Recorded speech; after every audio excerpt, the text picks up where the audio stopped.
Bisa mengawali perjumpaan kita hari ini, 4 remaja terseret arus di permandian air terjun Tibu Atas, Desa Buwun Sejati Narmada, Lombok Barat. 1 orang meninggal, sementara 2 lainnya hilang. 1 orang tewas terseret arus pemandian air terjun Tibu Atas, Dusun Batu Asa, Desa Buwun Sejati Narmada, Lombok Barat. Sementara 2 orang lainnya dinyatakan hilang. Bermula dari 10 orang anak remaja berwisata di tempat wisata Tibu Atas. Tanpa disadari, arus sungai tiba-tiba bertambah deras sehingga 3 anak terseret arus. Naas 1 orang mampu ditarik dari dalam air namun meninggal di puskesmas saat diberikan pertolongan medis. Satu yang terbawa arus masuk ke dalam air itu, kemudian dibantu temannya sama temannya yang satu gitu. Jadi dibantu, tidak muat temannya satu bantu, terpaksa saling tolong-nolong ya, hanyutlah ketiganya. Dan alhamdulillah bisa ditangkap satu, didapat satu, dan tapi ya dalam kondisi yang sungguh memprihatinkan. Dan kabarnya saat yang satu ketemu itu gimana ya, tidak selamat. Tapi alhamdulillah bisa ketemu jasadnya. Dan nah ini yang tinggal 2 ini nih sampai sekarang masih proses pencariannya. Saat ini tim SAR gabungan dibantu masyarakat setempat melakukan pencarian. Derasnya arus dan kendala cuaca ekstrim membuat petugas kesulitan melakukan pencarian. Hingga saat ini korban masih belum bisa ditemukan.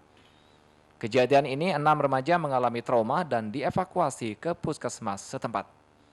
Dari Lombok Barat, Muzakir Ainus memberitakan. Beralih ke informasi lain, Menteri Pariwisata dan Ekonomi Kreatif mengapresiasi pihak yang telah membantu menyelesaikan persoalan lahan di area Pertamina Mandalika Street Circuit. Diharapkan gelaran USBK berjalan lancar untuk membangkitkan perekonomian masyarakat. Menteri Pariwisata dan Ekonomi Kreatif Sandiaga Salahuddin Uno mengapresiasi sejumlah pihak yang telah membantu menuntaskan persoalan lahan pembangunan sirkuit Mandalika. Menteri Sandiaga memberikan piagam penghargaan ke sejumlah stakeholder yang telah berperan diantaranya Polri, TNI, dan Kejaksaan. Penuntasan lahan yang diklaim masyarakat tersebut diharapkan dapat segera memberikan manfaat baik untuk kelancaran event Idemitsu Asian Talent Cup pada 12 hingga 14 November mendatang dan World Superbike pada 19 hingga 21 November 2021. Selain itu, dengan adanya gelaran USBK diharapkan dapat membuka lapangan pekerjaan untuk masyarakat sehingga ekonomi pun segera bergerak. Sumbangsinya yang luar biasa, permasalahan lahan, alhamdulillah kita selesaikan tepat waktu, tepat sasaran, dan tepat manfaat, sehingga mudah-mudahan ekonomi bergerak dan masyarakat kembali sejahtera dengan terbukanya lapangan kerja. Sementara itu, Kapolda NTB Irjen Pol Muhammad Iqbal menjelaskan pembebasan lahan telah dilakukan sejak 2020 lalu dan mengklaim bahwa persoalan lahan kini telah tuntas. Ia menjelaskan ada 3 zona yang masih tersisa, seperti zona 1 ada 6 lahan sudah selesai dan sedang berproses, sementara untuk zona kedua dan ketiga saat ini sudah selesai, hanya tinggal pembayaran. Akhir tahun 2020 sirkuit selesai, tidak ada masalah terus, dan memang masih menyisakan bukan masalah tetapi progres. Jadi ada beberapa penduduk yang masih ada di sini tetapi sudah selesai semua masalahnya, tinggal bagaimana mekanisme pembayaran. Selain memberikan penghargaan untuk tuntasnya persoalan lahan sirkuit, Menpar juga menyerahkan sertifikat CISE ke pelaku usaha dan ekonomi kreatif serta bantuan hand sanitizer untuk gelaran IATC dan USBK. Dari Lombok Tengah, Emma Widiawati, iNews memberitakan. Kita beralih ke informasi lain, Menteri Pariwisata dan Ekonomi Kreatif Sandiaga Salahuddin Uno kunjungi pameran AKI atau Apresiasi Kreasi Indonesia di Pusat Perbelanjaan. Berharap UMKM di Nusa Tenggara Barat menjadi langkah kebangkitan pemulihan ekonomi Indonesia. Ekonomi kreatif di NTB mulai mengalami kebangkitan pasca pandemi COVID-19. Sejumlah UMKM mulai bangkit kembali dari keterpurukan untuk menyambut ajang dunia World Superbike pada 19 November mendatang. Menteri Pariwisata dan Ekonomi Kreatif Sandiaga Salahuddin Uno bertandang ke Lombok guna memastikan kesiapan lokasi wisata dan kesiapan ekonomi kreatif UMKM. Salah satu agendanya adalah berkunjung ke pusat perbelanjaan mal di Mataram, Lombok untuk melihat hasil kreasi UMKM NTB yang tergabung dalam Apresiasi Kreasi Indonesia. Sandiaga Uno dalam kegiatan tersebut mengunjungi setiap booth UMKM untuk melihat hasil karya dan mencicipi berbagai olahan makanan yang diproduksi oleh UMKM lokal NTB. Selain UMKM makanan, juga Sandiaga Uno melihat beberapa kerajinan mutiara, songket, hingga kerajinan keta. Selain itu juga Sandiaga Uno menjadi narasumber utama memberikan kiat-kiat menjadi pengusaha sukses pada acara tersebut. Sandiaga Uno sangat mengapresiasi ekonomi kreatif di NTB sebagai langkah awal pemulihan ekonomi Indonesia yang berawal dari NTB, mengingat ajang WSBK akan digelar di NTB pada 19 November mendatang.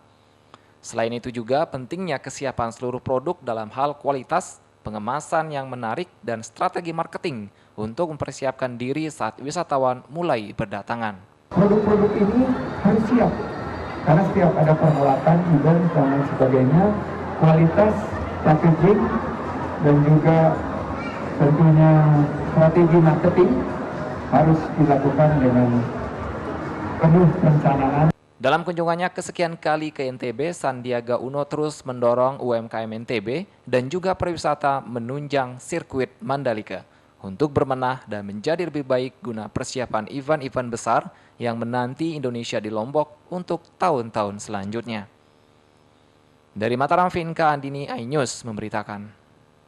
Menteri Pariwisata dan Ekonomi Kreatif Sandiaga Salahuddin Uno meninjau serbuan vaksinasi rakyat Indonesia baru yang digelar relawan kawan Sandi di Lombok. Diharapkan bisa mengejar target hero immunity. Kedatangan Menpar Parekraf Sandiaga Salahuddin Uno di lokasi vaksinasi disambut atraksi seni ketangkasan suku Sasak berupa presian di wisata Bahari Labuan Haji Lombok Timur. Ratusan peserta antusias menjalani vaksinasi. Mereka antre dengan tertib melakukan pemeriksaan kesehatan sebelum disuntik vaksin. Menpar Parekraf meninjau langsung pelaksanaan vaksinasi sembari menyapa petugas kesehatan. Vaksinasi massal ini diharapkan bisa meningkatkan capaian vaksinasi di wilayah ini untuk mengejar target herd immunity menjelang perhelatan World Superbike Mandalika yang digelar pada bulan November.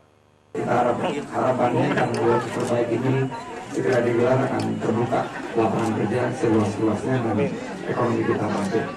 Serbuan vaksinasi ini merupakan kolaborasi antara relawan kawan Sandi Lombok dengan Pemda setempat. Relawan Sandi menebar 500 dosis vaksin untuk warga di pesisir pantai Labuhan Haji. Hari ini kita menggelar untuk 500 warga kita yang mendapatkan dosis berupa Sinovac. Ini alhamdulillah kita bisa laksanakan dan kegiatan ini mungkin insya Allah akan berlanjut ke beberapa kabupaten lainnya di Lombok, Nusa Tenggara Barat. Vaksinasi rakyat Indonesia baru relawan kawan Sandi ini akan terus berlanjut hingga beberapa hari ke depan untuk mewujudkan herd immunity di Lombok Timur. Dari Lombok Timur, Ramli Nurawang, iNews memberitakan. Pemirsa, usai jeda pariwara berikut kami akan kembali hadir dengan beragam informasi lain. Tetap bergabung bersama kami.